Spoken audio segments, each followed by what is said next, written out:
네, 잠겨있던 내 계좌의 수익을 풀어보는 시간, 잠금 해제 시간입니다. 오늘 지수는 코스피가 1% 가까이 올라가고 있죠. 아무래도 삼성전자, SK하이닉스, 반도체뿐만 아니라 2차 전지, 자동차 대표주들의 힘을 받기 때문입니다. 반면에 코스닥 지수는 상승부를 켜고 있지만 오늘 상대적으로는 약합니다. 0.2% 정도 강보합권에서 움직이는데요. 종목에 대한 이야기 2분과 풀어보겠습니다. 임성훈 메리츠증권 도곡지점 부장님 나오셨습니다. 안녕하세요. 안녕하세요. 네, 먼저 저희 오늘 머니맥부터 열어서 지수에 어떤 종목이 기여하는지 확인해 보겠습니다.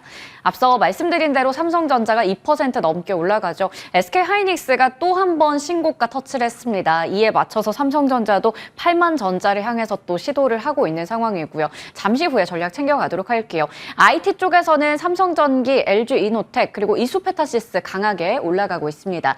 2차 전지는 다 같이 오른다라고 보기는 좀 어려울 것 같죠. LG에너지솔루션, 포스코퓨처 소폭의 강세 보이고 있고요. SKC가 4% 넘게 올라갑니다. 나머지 종목들은 약간 눌려있는 상황입니다. 그리고 현대, 기아 이 큰 형님들이 아직도 더 강세를 유지하고 있습니다. 그에 따라서 어제 올랐던 부품주들 SL이나 현대위아나 현대모비스, 한온시스템 등등 올라가고요. HL만도는 오늘 1% 정도 밀리고 있습니다. 나머지 종목들 좀 체크해보면 철강이나 조선기자재 쪽도 괜찮아 보이고요. 엔터 쪽에서 SM 올라가고 있는 상황이고 HD 현대일렉트릭도 상승불 켜져 있습니다. 네이버와 카카오가 동반 1% 정도 올라가고 있고요. CJ제일제당 1% 정도 올라가고 오늘은 음식료 쪽에서 삼양식품 필두로 해서 좀 차익 실현 물량도 나오고 있는 상황입니다. 이외에 우주항공 국방 쪽에서 한화시스템 특징적이다라는 부분까지 짚고 가도록 할게요. 자, 그러면 오늘 시장에서는 가장 좀 궁금할 수 있는 게 삼성전자가 아닐까 싶은데요. 저희 오늘 잠금 해제 종목들 먼저 풀어보겠습니다. 첫 번째 종목이 바로 삼성전자 준비가 되어 있습니다. 숏의 알파는 이제 없다라는 부분인데 첫 번째 투자 포인트 확인해 보도록 할게요.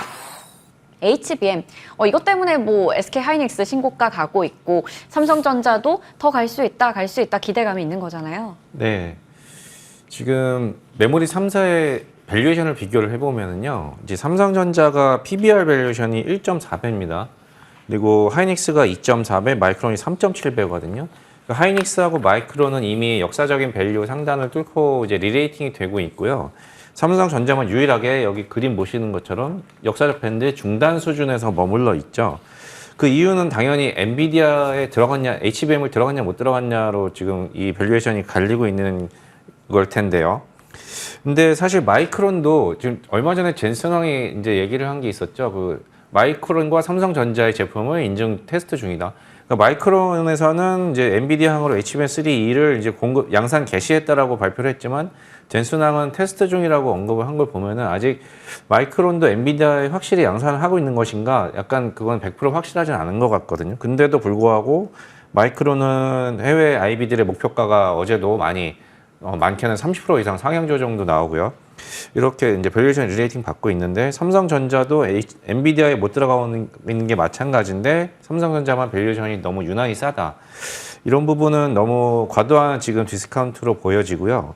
그리고 이제 이 HBM 시장도 사실은 지금 우리가 시장에 전부 엔비디아에만 주목을 하지만 최근에 이제 외신 나오는 기사들 보면은 애플이 이제 WWDC에서 이제 AI를 발표를 했는데 AI 모델 훈련을 엔비디아 GPU가 아닌 구글의 TPU를 가지고 했다라는 얘기가 나왔습니다. 그러니까 이 HBM 시장이 엔비디아만 있는 게 아니라 구글이라든지 AMD 여러 다른 업체들도 자신의 칩을 개발해서 거기에도 HBM이 들어가고요.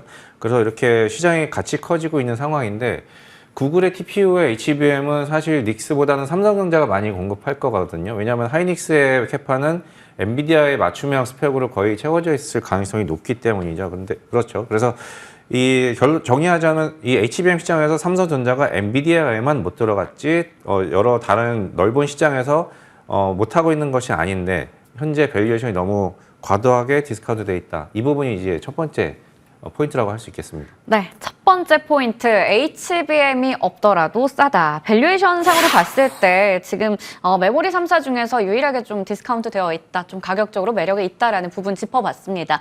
자, 그래도 뭐니 해도 다른 분야에 있어서는 원탑이잖아요. 네. 이제 기존의 SSD라든지 이제 레거시 메모리 이쪽에서는 삼성전자가 여전히 메모리 3사 중에서는 가장 앞서 있거든요. 일단 낸드만 봐도 낸드 최근에 이제 삼성전자 발표한 바에 따르면 하반기에 V9 이제 9세대 낸드 280단대인가요? 이제 200단대 후반의 낸드를 올해 QLC 낸드를 양산할 것이다 이렇게 발표했는데요. 삼성전자는 이 280단대 낸드를 더블 스택으로 공정을 적용을 합니다. 그런데 하이닉스와 마이크론은 비슷한 200단대 후반에서 트리플 스택을 적용을 하거든요. 이 얘기가 뭐냐면 더블 스택은 두 번의 공정으로 두 번을 쌓아서 끝난다는 얘기고 트리플 스택은 세 번을 쌓아서 끝난다는 얘기입니다. 그러니까 공정이 한 번 덜 들어가는 거죠. 삼성전자가. 여기서 나오는 원가 경쟁력의 차이는 분명히 작지 않거든요. 그리고 레거시 메모리 같은 경우도 2023년에 굉장히 시황이 안 좋을 때 모두가 감산을 했지만 삼성전자만 유일하게 캐펙스를 좀 줄이지 않았었습니다. 그래서 현재 캐펙스의 여유가 가장 많은 게, 그러니까 레거시 메모리 캐파가 가장 여유가 많은 게 삼성전자거든요. 최근에 이제 레거시 메모리 이제 쇼티지가 올 것 같다 이런 얘기들 많이 나오고 있죠. 왜냐하면 모두가 HBM에만 집중해서 캐파를 할당하고 있기 때문에 반대로 자연적으로 레거시 D램에 대한 캐파가 자연적으로 감소할 수밖에 없는 부분. 근데 이 부분이 점점 수요가 회복될 수가 있기 때문에 올해 말 내년 어느 시점에서부터는 레거시 메모리 쇼티지가 온다. 이렇게 지금 예상이 확산되고 있기 때문에 이 시장에서는 분명히 삼성전자가 유리할 겁니다. 그러니까 이 부분은 우리가 계속 놓치지 말아야 될 포인트입니다. 네, 낸드나 뭐 레거시 D램 부분에 있어서는 삼성전자가 말할 필요 없이 원탑이기 때문에 여기서 이제 쇼티지가 발생한다면 가장 큰 수혜를 누릴 수 있다라는 부분도 짚어봤습니다.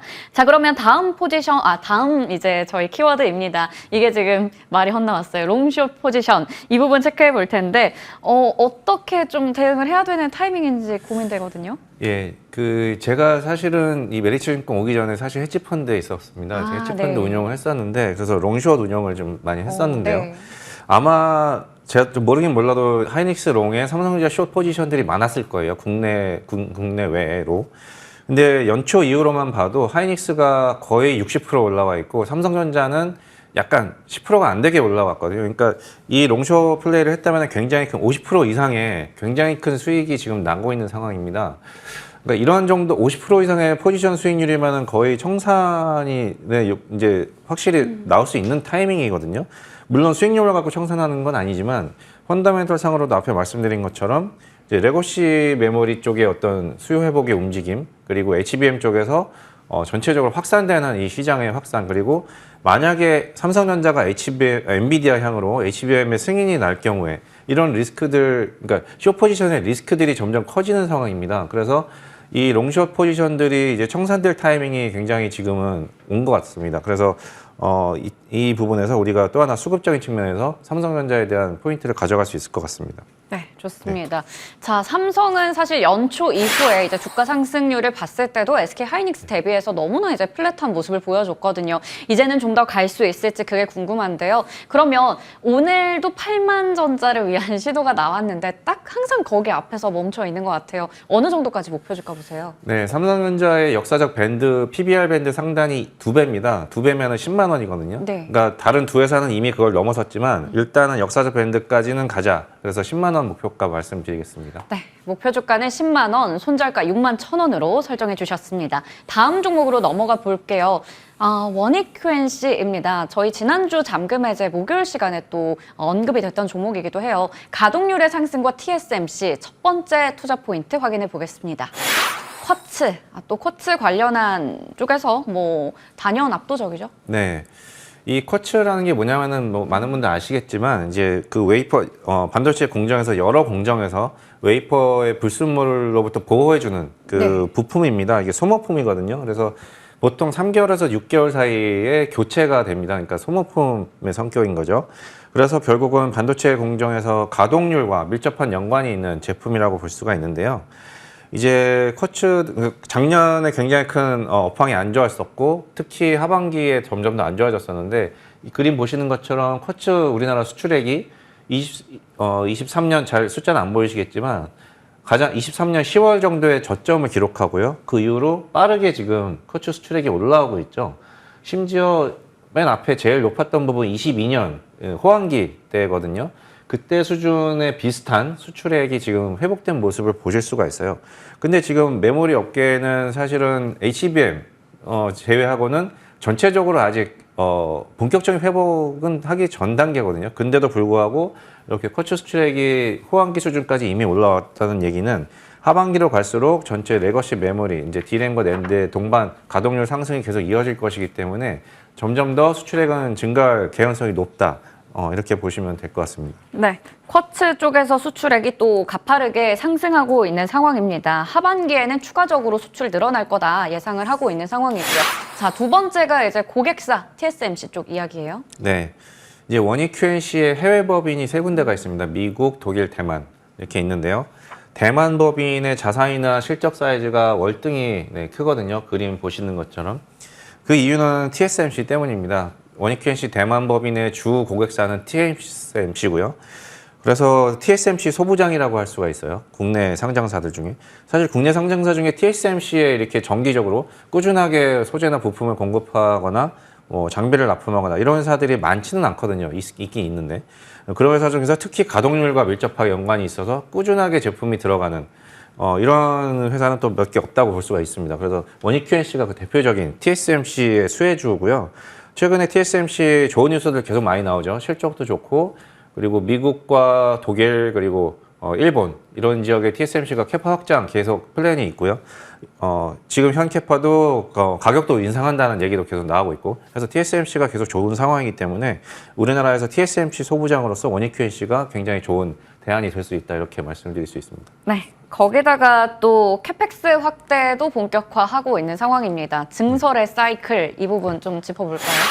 네, 지금 이제 동사가 증설을 계획을 했다가 수년 전부터 작년에 업황이 워낙 안 좋아지면서 약간 좀 스탑을 네. 했었습니다. 근데 최근 들어서 이제 메모리나 HBM 있죠, SSD, 낸드 시장이 이제 회복될 것이 이제 보이기 때문에 최근에 다시 장비 반입을 본격화하고 있다라는 걸 파악했거든요. 네. 보시는 것처럼 한국, 대만 위주로 지금 증설 계획이 잡혀 있고요.